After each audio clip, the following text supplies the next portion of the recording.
I want to be able to defend myself and my family if, God forbid, the worst case scenario happened. Exactly. And we're not looking for a fight. We're not out there being like, today's the day. No one thinks that way. And I think that the more that we kind of see what they're being told and what they believe, the better our education becomes. Today we're here with Rapid Fire Rachel. Rachel, how are you today? I'm so good. I'm so glad to be here. So you are the OG or one of the OG female gun influencers. How did you kind of get into this? What's your backstory, origin story, whatever you want to let the people know? Oh gosh, I don't even know where to start, but sorry, I just got awkward. Yeah, so I guess it was kind of an accident, right? Like Instagram influencer stuff. When it first started, I was very against having an Instagram. You have a Facebook. Why would you get an Instagram? Don't know what to do with YouTube, but my dad used to make like homemade YouTube videos and take them to work for meetings and try to like outshoot Jerry Mitchell, but have a machine gun off screen kind of thing. Anyway, so like I kind of grew up around like the entertaining side of things and guns. And when I did get on Instagram, I started posting like just my life and what we do. And we always do Mother's Day at the range. It's our time-honored family tradition. And my phone died overnight with notifications. Like, why are people interested in this? Doesn't everybody do this? Like, I didn't know that it wasn't normal for people to not have guns in their lives the same way I did, because we didn't post about it when we were growing up. It was just something that we did. And it's kind of turned into something way bigger than I ever thought it would be, but very cool at the same time, because my dad has, he's had his FFL, a small business for over 30 years. And prior to me getting into this side of things, he was always just, large customer business side, but he didn't know the people behind the scenes. So it's been a really cool journey with my dad too, where I get to introduce him, and he's kind of his own figure. Definitely very recognizable. I feel like he's more well known than I am, really. I think I've met your dad a handful of times. He's such a good guy, cool guy to talk to. What made you go with the name Rapid Fire Rachel? Oh, my dad named me twice. So named me Rachel when I was born. And then we were at Knob Creek.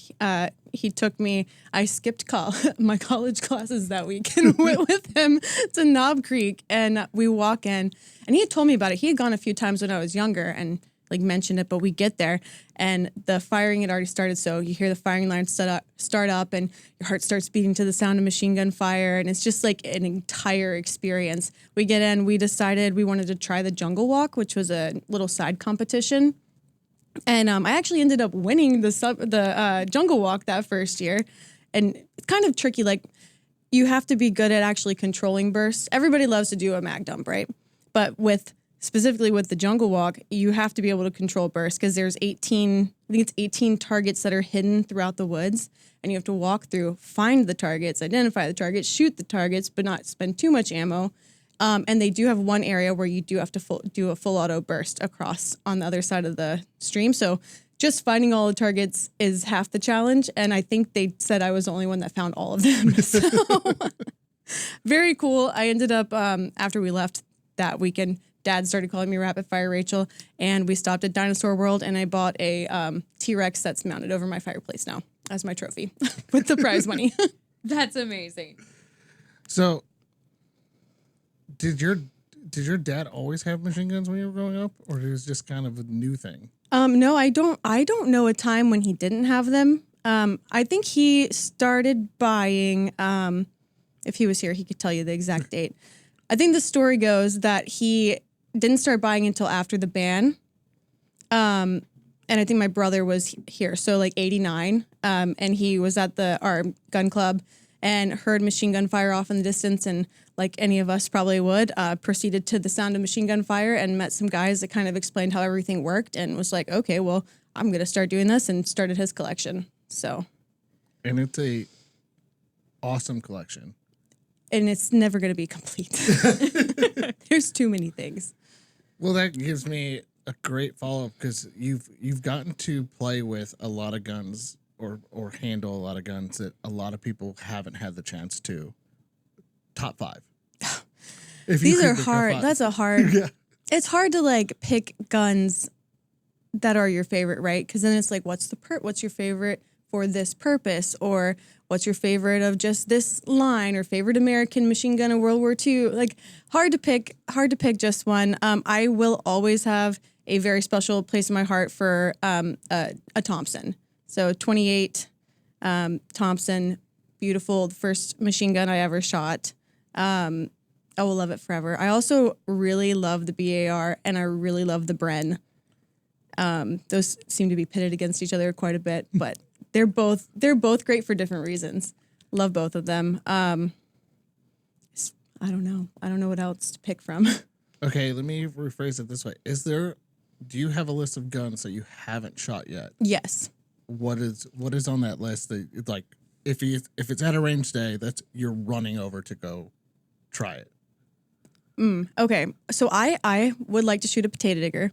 I have never shot a grease gun, which just makes me sad because I've had friends that have had them at range days, and they offered to let me shoot them, but it just didn't work out timing wise for me to get back down there. There's a lot more though. I would like to shoot a show, even though I hear they're garbage, but it's just like, it's iconic. There's nothing else like it. If it's garbage for a reason, and it has a huge place in history. I want to shoot or at least be around somebody shooting a French 75, because this is the world I grew up in, right? I did not know that a French 75 was a drink until I had friends at a party and they had a French 75 on the menu, and I was like, what is this? I thought this was, I'm so confused right now. Anyway, I did have one of those.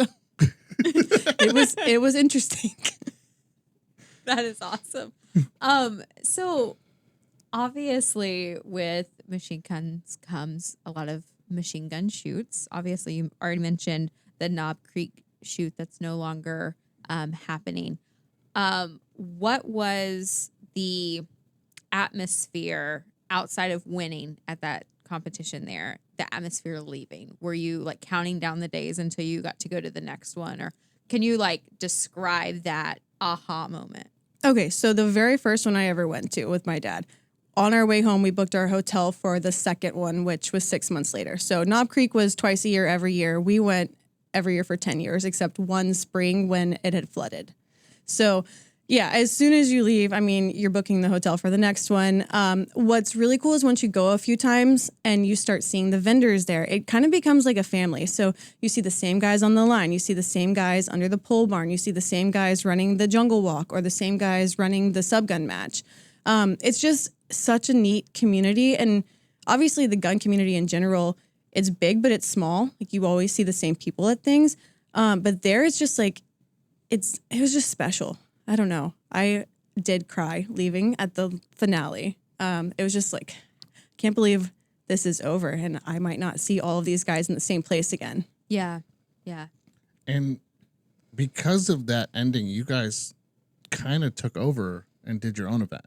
So I won't say we took over, because nothing will be Knob Creek. Knob Creek is its own thing. Like, it's its own beast. It's monumental, honestly. And as far as events go, there's nothing else that is like it. And I don't think there will ever be anything else that's exactly like it, but we did try to at least take the reins of that hole that was left by Knob Creek ending, because that had been an event for 50 years. And some of these guys have been going twice a year, every year for those 50 years. So last year, we did throw our hat in the ring, and we hosted an event, All-American Machine Gun Shoot in South Carolina. We had several of the vendors that you'd find under the pole barn at Knob Creek.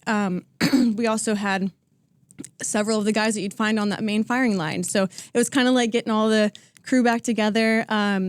Definitely learned a lot in the planning side of it. It was a huge learning curve, but really overall, like, I think it ended really well for a first event. But like I said, learned so much, and then different from Knob Creek. So at the creek, you basically were spectating.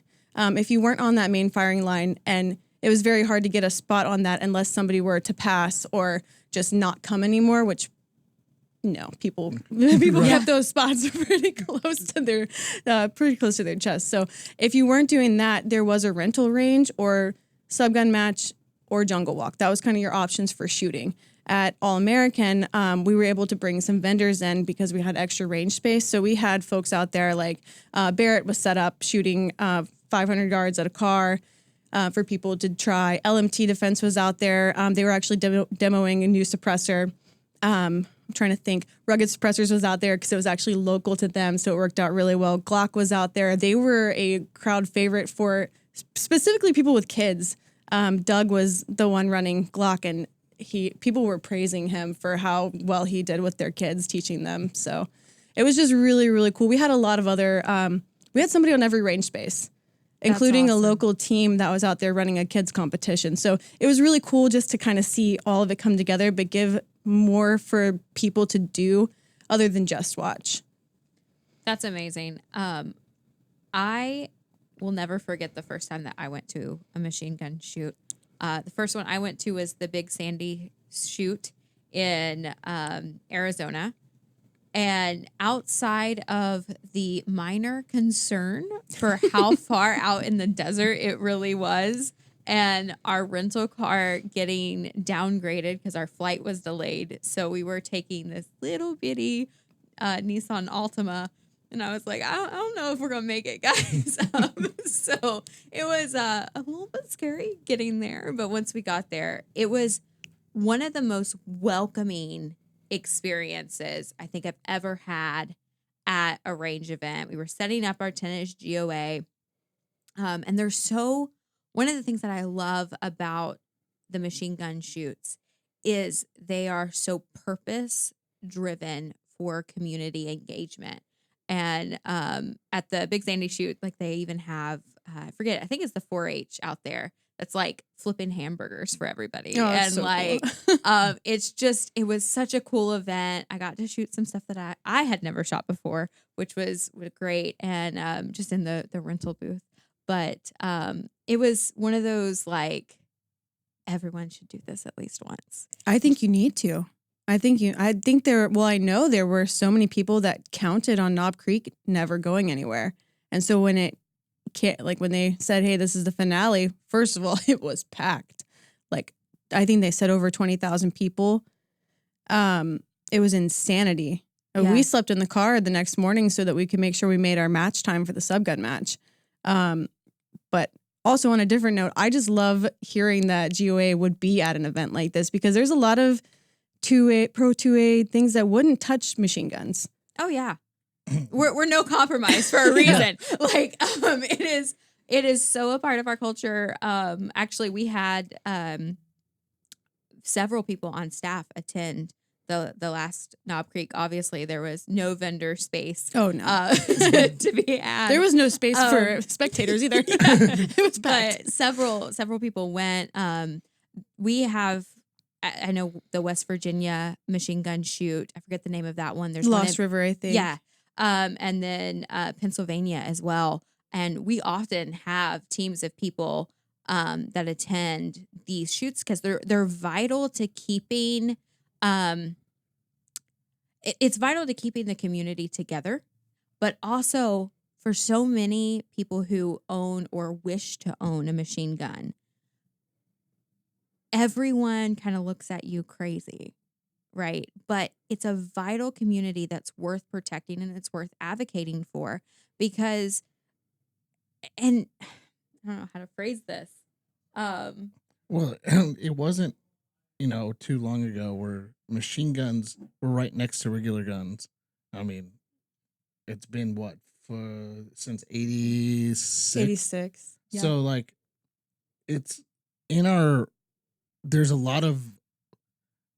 a generation that lived through having machine guns like right next to regular guns in the store. It was like a couple $100 more, and then you pay your $200 fee to the government to own something that you should have already. But it's a dying part of our Second Amendment because the price of entry for a machine gun is just so high. Oh, yeah, it's skyrocketed just since I've kind of been introduced to it, which is wild because I've really only started paying attention, I would say, since 2012 would be, I think I was 20 years old, 2012, 19 years old. That's when I started kind of getting more engaged, like with what my dad's hobbies were, which heavily in guns, machine guns specifically. And that's when I started like kind of like keeping note of prices or little things here and there. And yeah, even just since then, things have skyrocketed. And I think that this is a point to bring out. It's less than 40 years since that's gone into effect. And there are many people in our community that very much remember it. We're a little on the younger side that didn't grow up with those being readily available. But this is why when we talk about what government infringement does, when we talk about what the culture does when it comes to the Second Amendment, it is the whole frog in the boiling water scenario. You start accepting the amount of tyranny that you're comfortable with. You're fine with the status quo. You get into a place where you're like, well, it's not that bad. Like we only lost this and that was so long ago. And so it kind of I'm going to rephrase that.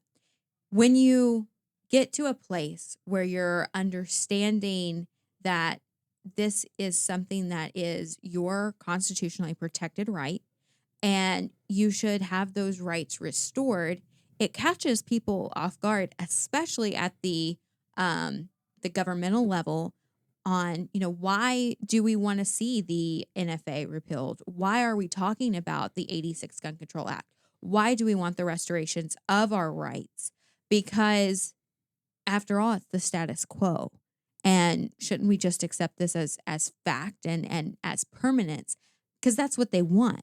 They don't want us to educate ourselves, to go to events, to understand that gun safety is the same regardless of what it is. It doesn't matter if it's a machine gun or a rifle or a handgun. Like you're not just going out and committing crimes or using that gun unsafely. Like the rules still apply. Well, we see it now. Criminals are going to get what they want. And we're seeing it in specifically areas where crime is high, that a lot of these guys have these Glock switches. I knew you were going to say Glock switch. Right? I was already thinking it if you weren't going to bring it up. Right. And you see it I've gone through I was on YouTube last night, and the amount of reels or shorts shorts on YouTube with guys just dumping full auto Glocks into dirt and into the air, and probably both. Yeah. Start at the dirt and in the air. Yeah. It's just mind blowing to go, okay, well, there's all these law abiding citizens like us who want to own machine guns because they're dope, and there's criminals who are buying these from Wish and all these other online retailers, or they're doing things illegally, and they're posting and bragging about it, but nothing's happening. So why do we need more gun control if we can't control or can't go after the people who are already breaking the laws, and then going, okay, because they're breaking the law, the criminals are going to get what they want when they want. It doesn't matter. Well, and the crazy thing about the Glock switches too, because I know that was brought up recently. I feel like it was recently I saw something in the news mentioning Glock switches and how they're in the streets and changing things for people. But let's be honest, like, have we all shot a Glock 18 before? Mm-hmm. I actually haven't. Really? That's one thing. Any kind I of full auto pistol? No. Okay, that's the one thing that's on my list. I haven't. That's the one thing I haven't shot. I just shot a full auto P90 like a week ago. Okay. I was like super happy. I actually haven't shot a full auto P90. So anyway, but they are not easy to control. Like you give a Glock with a Glock switch to your random person on the street, they are not going to hit a daggum thing. They'll hit everything except what they're trying to. Like they're not it's not helping them be criminals. They're more likely to shoot themselves probably in the head when it flips around. But I don't know. It's just really frustrating. Well, I mean, your dad and you have gone through the process of legally obtaining these machine guns for your collection, and to go, you probably, not knowing, there's probably a Glock switch in your collection that you paid X amount of dollars for because you had to find a legal one that was 86 compliant and everything, and these guys are just buying them and just doing ridiculous things with them and bragging about it, and I'm like, really? Like, So we don't personally have one, but I have shot one. Yeah. But it's extremely frustrating to see, like, no matter what, criminals figure out how to get what they want somehow. There's such a big hole, but every time legislation comes down, it's only affecting the law abiding. And I think that's the key point, right? And if we look at what the government has been doing, whether it is pistol braces or claiming that a bump stock is a machine gun and all of the crazy things that have happened in recent history, what you find is that the government can't vilify law-abiding citizens. It's very hard because what are we doing with our firearms? We're defending ourselves. We're defending our families. We're stopping crime. We are sometimes not even doing that. We're just owning firearms. I mean, how many people actually are having to use their firearms defensively? Thank God it's not all of us all of the time. But what they're doing now is they're vilifying the firearms. And then by vilifying the firearms, they're now in turn trying to make you and I and whoever else a felon so that they can target you because now you are the enemy. And it's easier when you say, oh, well, someone's a felon for people to naturally go, oh, well, if they're a felon, obviously, like, we don't want them to have their rights. And so what they say truly matters. And it's why things like our bump stock case that unfortunately ours isn't going to the Supreme Court, although we did win at the lower level, it was a split decision. The Supreme Court didn't choose to carry ours to the Supreme Court. There is another bump stock case that is going to the Supreme Court that we're watching very closely and are very excited about. And then on the flip side, we have the preliminary injunction for GOA members and the residents of their household where you're not a felon until the courts make a final decision. And those kind of things are so valuable because the attack is on the individual, but they're vilifying the firearm that up until 5 seconds ago was legal.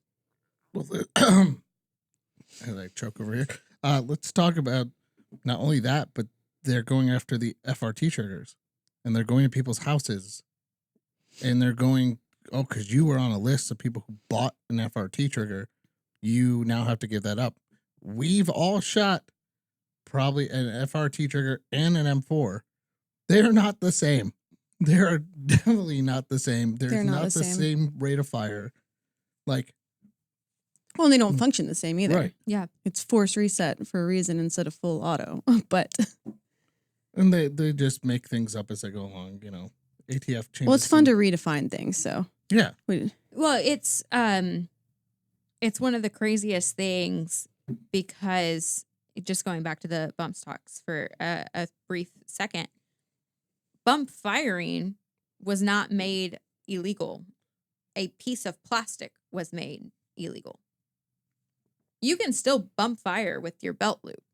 If you wanted to, I don't know why you do because I can't afford that ammo, but like more power to you if you can. But I mean, it's the reality, right? Like they are vilifying things for the sake of vilifying them. And the more that we can educate ourselves and the more that we can talk about this, the more that we're less likely to accept that level of government overreach. Yeah. Well, let's shift focus real quick because we went down a deep rabbit hole on all this, which is dope. And Kailey got to stand on her soapbox. So at least once an episode. Once an episode. It's a problem. So you are about to be a mother. Oh, this was a big shift. Yeah. Oh, yeah. Conversation. I'm just diving right into it. Forced reset. Force reset. Hey, okay. So Talk about resetting the conversation. yeah, reset the conversation all Is, the way it, is through. this a machine gun? Yeah. So you're a soon-to-be mother. You have told people. Yes. How does that change for you? What is your has that changed your mindset? Has that changed anything going into your personal protection, your plans at the house, things like that? So I am already somebody that carries a gun and pretty religiously. Like I will figure out how to carry a gun. Wherever I'm going, or you look at your circumstances, you look at where you're going, you look at what you need to bring. I don't have one single gun that I say has to be the one, because if I can't fit it in my outfit, I'm going to find something smaller that I can fit in the outfit. So that, as far as carrying a gun, I went down a rabbit hole of looking for, just information on women carrying while pregnant. And there's really not a lot out there, right? Not a lot of like people sharing that. And I feel like it's maybe because it's considered taboo. Even I've had tons of people ask me, like, are you still shooting? Are you still doing this and that? And there are some things that have changed just for, trying to keep myself and my baby healthy. But I am still shooting. I am not trying to figure out where to begin on things that have changed. So I am still carrying a gun. I will continue to carry a gun because if anything, I feel like I'm actually maybe a little more vulnerable now. I can't run as fast as I could. Yep. The back tenses up a little bit now. So yeah, I will continue to carry a gun throughout my entire pregnancy because I have something extra to protect now. And that wouldn't have changed, if I wasn't pregnant, I'd still be carrying my gun. But outside of that, like I am continuing to shoot. The only things that have really changed there are I'm getting to the point where I need to consider sound. I'm officially 6 months, and I now wear gloves. I should have probably been doing this prior, but I typically have Otis lead removing wipes that I use now, just to make sure I don't get any extra lead ingested in any way. And then other than that, like I will probably shoot a little more suppressed here in the next coming weeks before I, taper off a little bit. And Kailey, as a mother yourself, Yes. and as somebody who had to go through this, do you have any advice that you can pass along? Or I'm here for it. Recommend. I'm trying to share Yeah. wisdom. Wisdom. Listen, I completely agree. I carried a firearm with me to protect myself. I was pregnant with twins, so my capacity to carry on my person went away very fast. I'm a very small person. I'm 5 You foot tall. are. I'm trying to imagine you with twins. Yeah. It was not the prettiest pregnant lady that you've ever seen, because it was just. I'm sure you were beautiful. Well, thank you, but no, I was miserable, and it showed. But all of that aside, like for me, I switched to a crossbody bag because there was literally no space. And it got to the end where it was like I'm wearing dresses because like even maternity pants don't fit. So but you know what? done. That might be the best option in some regards, and they're really good. I typically, in a perfect world, on body carry is the way I'd like to do it. Yeah. But depending on what you're wearing, if your option is crossbody, purse, or something of that nature, like don't let that just make you decide 100%. not to carry anymore. Just pick something smart that has a wire in it that can't be cut. Like look at those kinds of things. But yeah, no, 100%. And I feel very strongly that you should be able to protect yourself and then when the time comes, protect your children if necessary. And I think that's great. But yeah, it was wild. Because I had twins, I didn't shoot. Almost, I don't know. I don't think I shot past like 3 months. Just because I was so sick. Mine was the opposite, right? I was so sick pretty much from the time I found out I was pregnant until I think 17 or 18 weeks. I was sick most all day, every day. So there was maybe 3 times I went to the range in that time span, but it was also summer. So it's like, if I go outside, I'm going to throw up. It's just so hot. Yeah. Yeah. So just knowing your body and what you can and can't do, and what's right for you. And obviously it's one of those things where I think your mom brain kicks in and you start overanalyzing everything and you're just like, A lot of Google searches. Yeah. Gosh, that was a time. But I don't regret ever being in a position of protecting myself. In fact, I've only regretted things when there have been close calls where I'm like, that guy was really creepy, or that girl was creepy, or like this is a unsafe situation. Like, I don't know if I like being here. Those are the times where I'm like, man, I don't love where I'm at right now. This is kind of, the surroundings aren't good. Yeah. And so, but I've never regretted having the ability to protect myself. And I think that the more individuals understand that, and understand that all we're doing when we're carrying firearms is we're not looking to be the hero in any way. And this was one of the things that I found was a misconception with people who don't agree with us is I was at an event and this wife was accompanying her husband, and she was very clearly anti-gun, and he was very clearly having the best time of his life at this event. And she came up because there was candy on the table, and I was talking to her, and I was like, "Oh, how are you doing?" And she was like, "I just don't understand why every gun owner wants to be the hero." And it caught me so off guard, and I was like, "Come again?" She's like, "I just don't understand why every gun owner wants to be the hero." And I was like, "Of what?" And she's like, "Well, you guys are just always wanting to stop the bad guy. Like, oh, that's all you think about." And I said, "I'm going to be completely honest with you. I've talked to hundreds of thousands of people at this point doing this job. I've never heard that be the motivation. Not once. I want to be a superhero.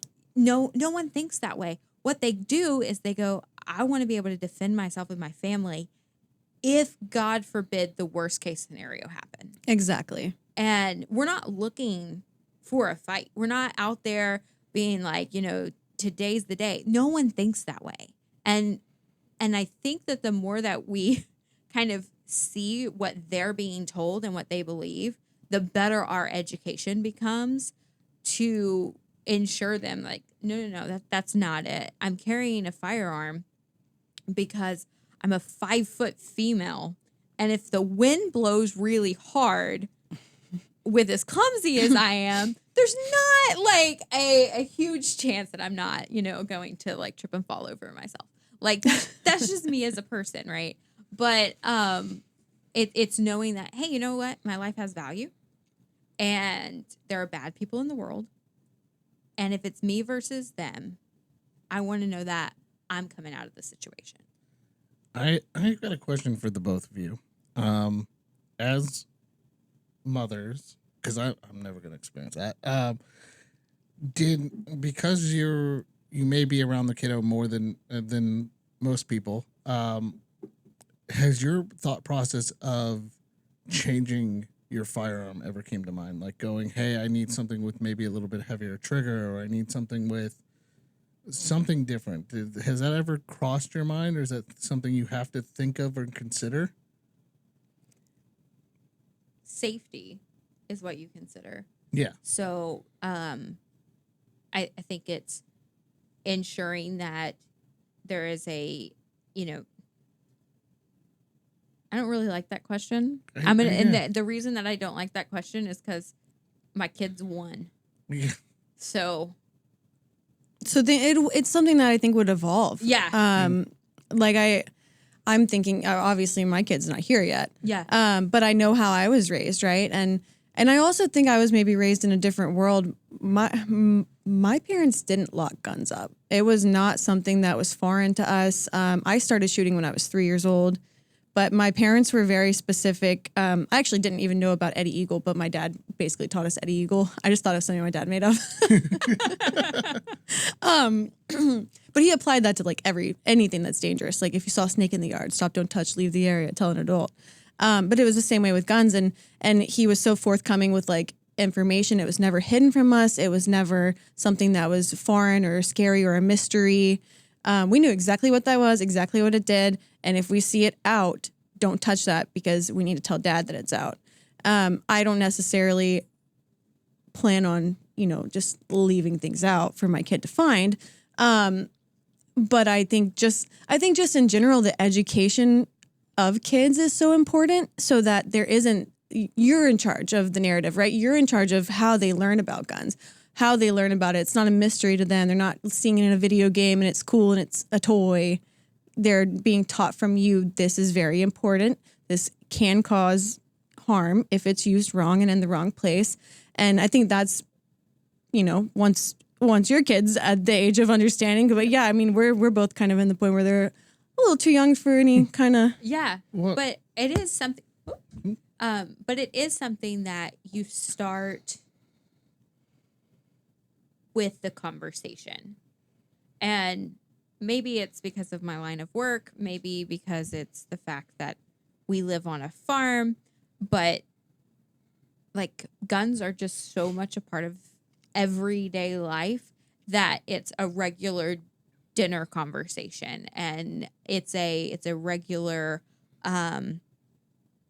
it's a regular part of our lives. So it's not like I'm trying to education will come naturally because it's something that's always kind of in the conversation. You're not having to like create a whole program to where you're like, well, I need to introduce this because, this is something that they're never going to hear about outside of this like educational moment. It's going to be part of the conversation. The reason I brought that up is we talked to Amy Langdon, and she kind of told her story about how her son couldn't rack or pull the trigger. And I wanted to pick your guys' brain on that. I know that when I taught youth how to shoot, and when I was teaching classes, the big thing I would tell people is like, hey, kids are naturally curious.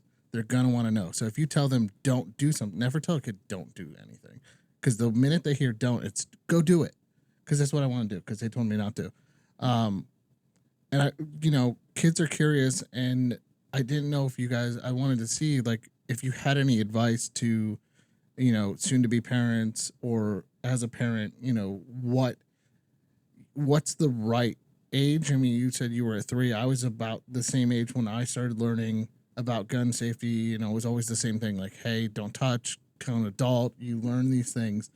And, we have a community here and there's a lot of new gun owners out there, and to pass on the words of wisdom of kind of like, hey, this is what you need to do to teach your kids. This is a conversation that needs to be had. And the shooting sports are fun, but it can also be dangerous. And to kind of talk through it with them and kind of have that conversation at an early age and kind of get that curiosity out of there. I just didn't know if you guys had any wisdom you'd want to pass along to the millions of new gun owners out there and kind of teach them, hey, there's a process of doing this, and there's a process of making things safe. This is terrible, but the whole time you were talking, my brain went down the rabbit hole of how we need a Dr. Seuss book. That's like, yes. It's fun to have guns, but you have to know how. Yes. I'd you like know that. What? Kailey, Good idea. Kailey, you were writing a book. Put that down. I'll help illustrate. Yes. Perfect. I So, like it. Now that I shifted that conversation completely. Sorry. It was great. Yeah. No, it was great. I really did wanted to pick your guys' brain on this because it is a topic. I mean, we saw the Biden administration go after shooting education and gun safety in schools. I just wanted to pick your brains, going, hey, as soon to be parent, where if there's any tools out there that you would recommend to people and things like that. So here's what I'll say. As a parent, it's your personal responsibility to figure out the best way to educate your child on any topic, not just firearm safety, but you decide what comes into your home. You decide how you frame every conversation. You kind of judge the situation. If you're listening to this and your kid's older and, maybe they don't love listening to you, maybe the best thing to do is take them to an instructor and kind of let them explain everything from an outside source. If they hang on to your every word, maybe you start the conversation and that comes later. But I think the more that you talk about it, the more that you're listening to the questions that they have as much as you are giving them the information. I think those are valuable tools that you as a parent, your kid better than anyone else. And you're going to have an intuition on how to speak to them about dangerous and scary things. And unfortunately, you probably have to do that more than just about firearms in today's society. And so I think that knowing where your kid is at, where they are mentally, where they are developmentally, and just the best thing to do is just to start having the conversation and figure it out from there.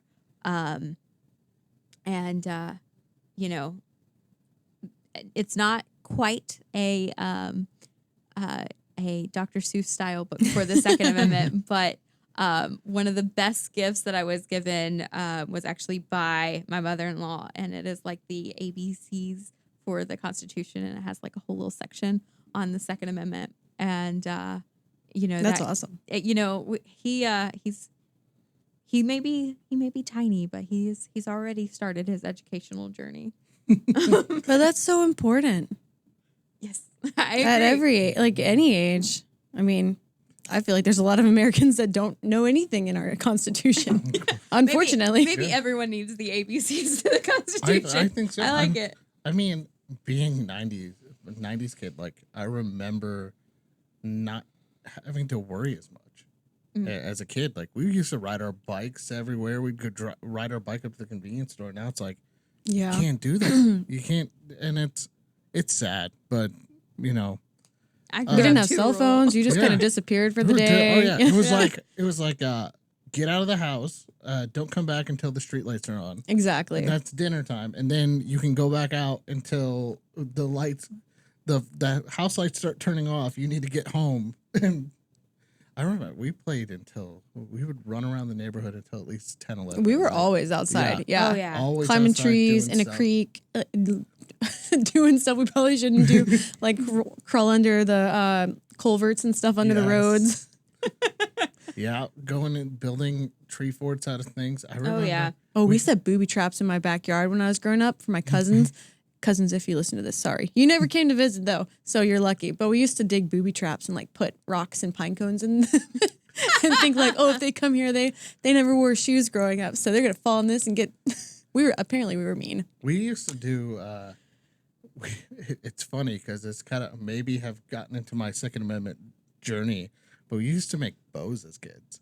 We would make our own homemade bows and like test them out of sticks we found in the woods. Oh, we the neighborhood kids. So I have brothers, and then all of the kids in our neighborhood were boys. So I just kind of grew up like very male dominated world.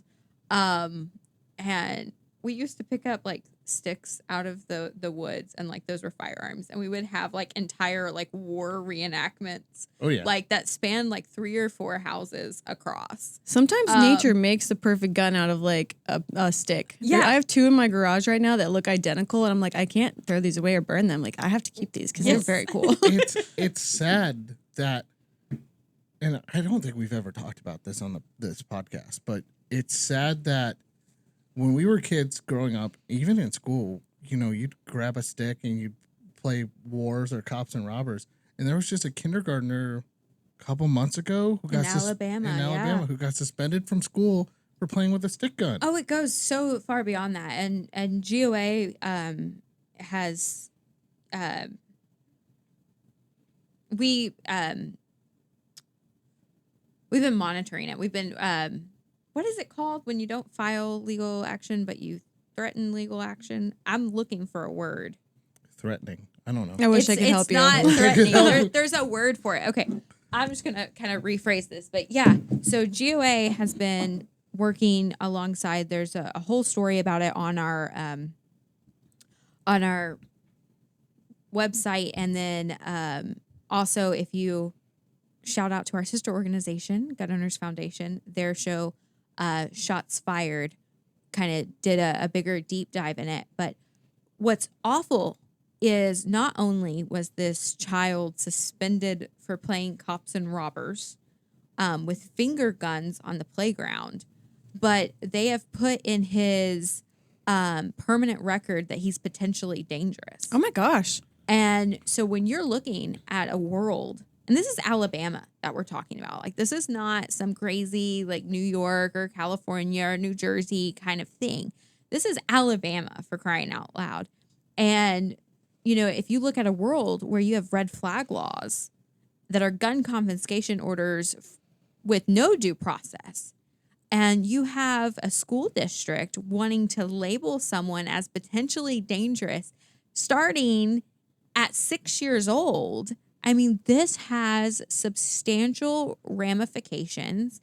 And to be completely honest, that school board and everyone involved in that should have significant ramifications when it comes to election, when it comes to, the policies that they're putting forward, because like the world has gone insane when it comes to even the thought police, to the point where you can't play at recess. You can't anymore. I actually have a story on this, right? So my brother, back to the 90s, my brother, he's technically an 80s baby, but kindergarten, same deal. And kindergarten, they had a project that they had to write a story about what they would do if they had a superpower, or what they would do for a day if they were invisible. I think it was specifically, if you were invisible for a day, what would you do? And my brother thought it was stupid. So he just kind of went down a rabbit hole of like, oh, he'd pick on his sisters, and thanks, Robert. But he went down a rabbit hole of how he would like go and take all the rest of the things that my dad needed for his gun collection, specifically naming, and as a kindergartner, naming like individual rifles and different things. Like, could you imagine if that were today? Oh my So my gosh. parents did get called about that. And my mom was like, oh yeah, well, this is my husband's wish list of stuff for his collection. He's a collector. And my kid obviously thought this assignment was stupid. So he's picking on his sisters, and then he's finishing off my husband's collection because he loves his dad. Yeah. But if you were to do that today, I mean, no, you're on all sorts of lists. Yeah. And I think that's why so many parents are choosing to homeschool and choosing to take over education, because you just look at things and you're like, well, this is crazy.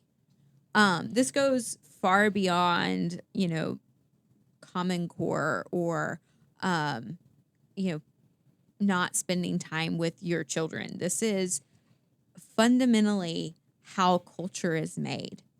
And that has substantial ramifications. And I think that's why you're seeing all of these movements come up and to attack a 6-year-old in such an egregious way. It goes beyond the pale. No, I don't disagree. So let's move on to like another topic.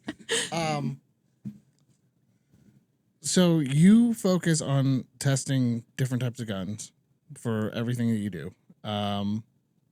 What is your thought process when you're testing a gun and evaluating it?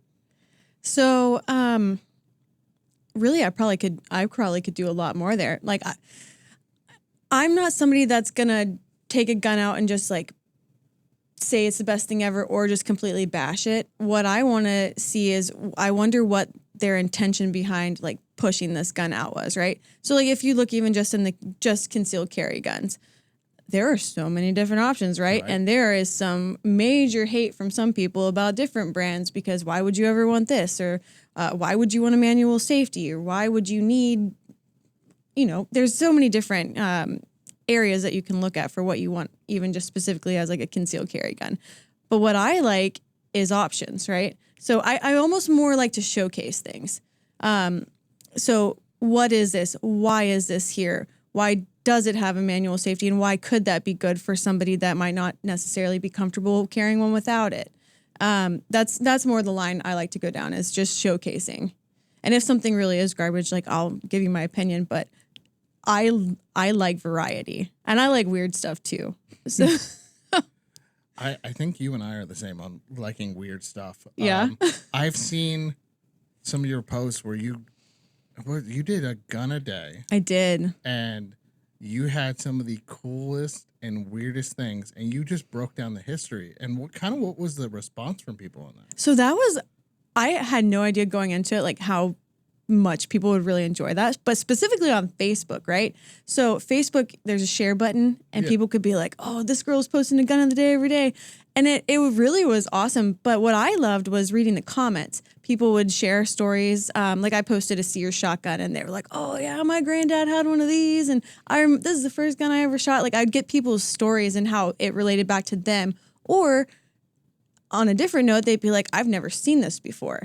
And what I was really trying to accomplish with that was, one, I'd never seen it done before, but two, I wanted to show people that everything's not just like a Glock. Everything's not just a black AR.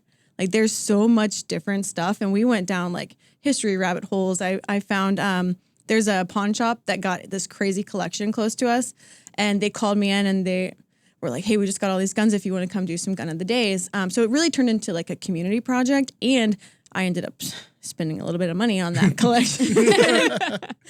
Totally unintentionally. But they had 2 Chicago palm protectors. I don't know if you know what those are. I've heard of it. I don't. It almost looks like a makeup compact, right? But I think it would be considered like early revolver technology. So little gun, squeeze the entire gun to pull the trigger to shoot. They had 2 of them. I've never seen one in person. Is that like a lemon squeezer? Is that the other one?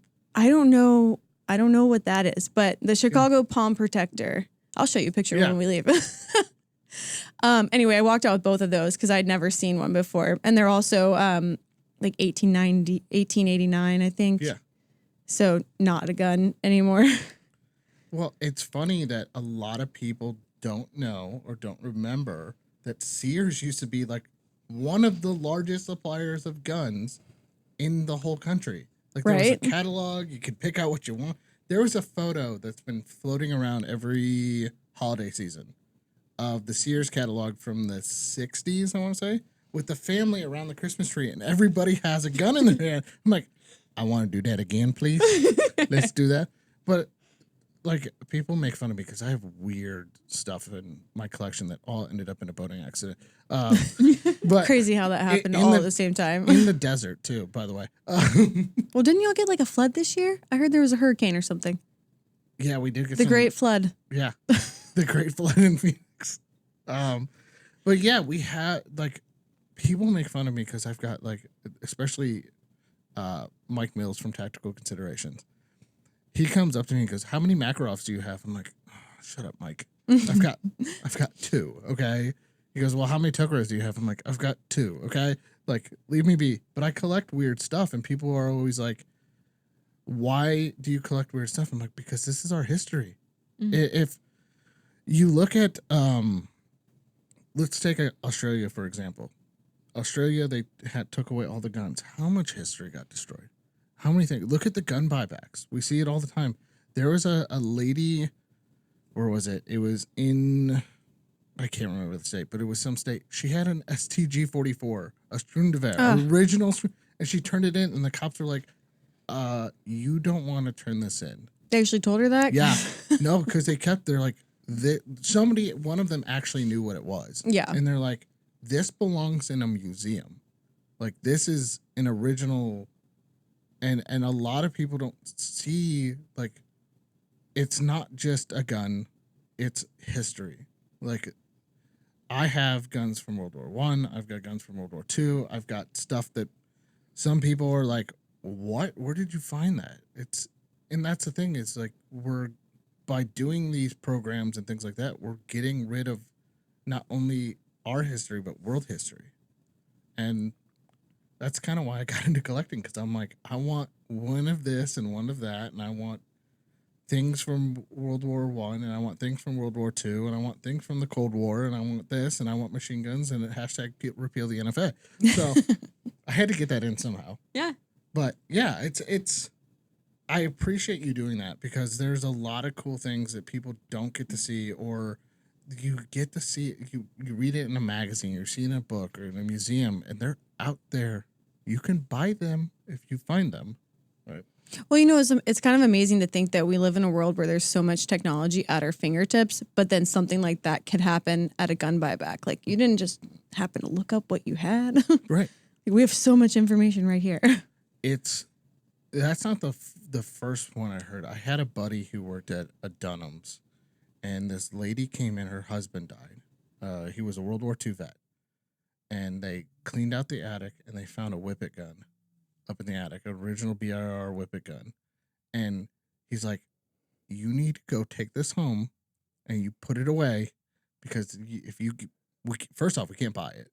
Second off, like this is a piece of American history." Like, if you can trace that back to who originally owned it, it's like the sky's the limit. That's incredible. Yeah. Wow. What's that?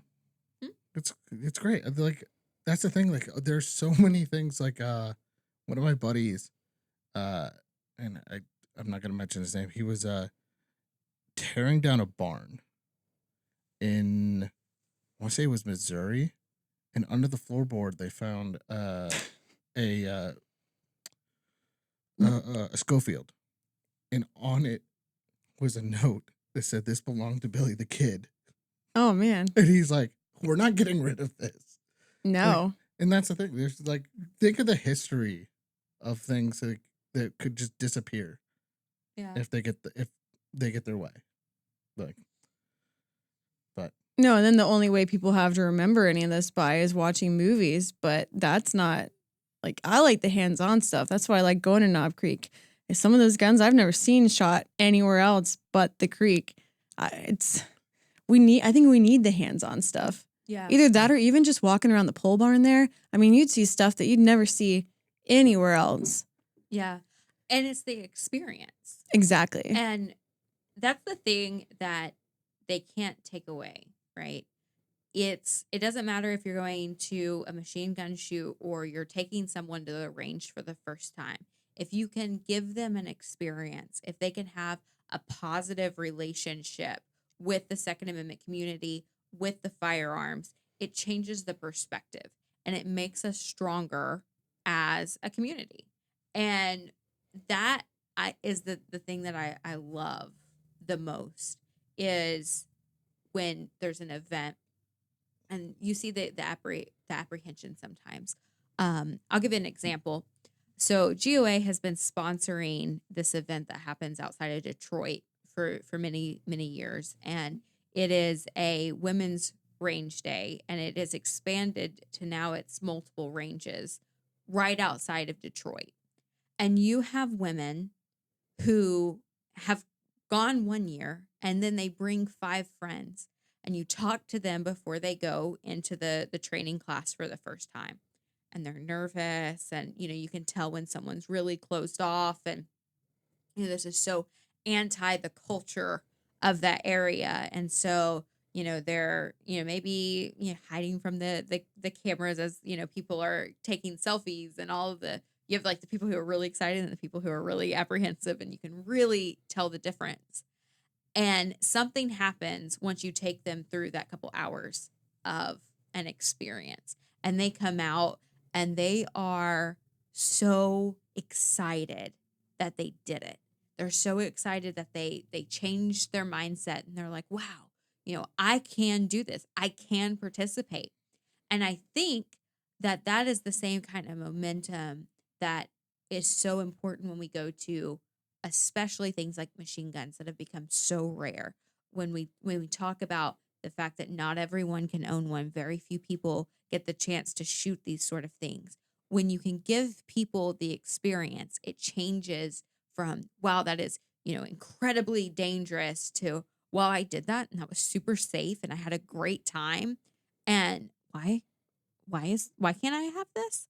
And when you take people through that experience, it changes everything. Absolutely. I think so.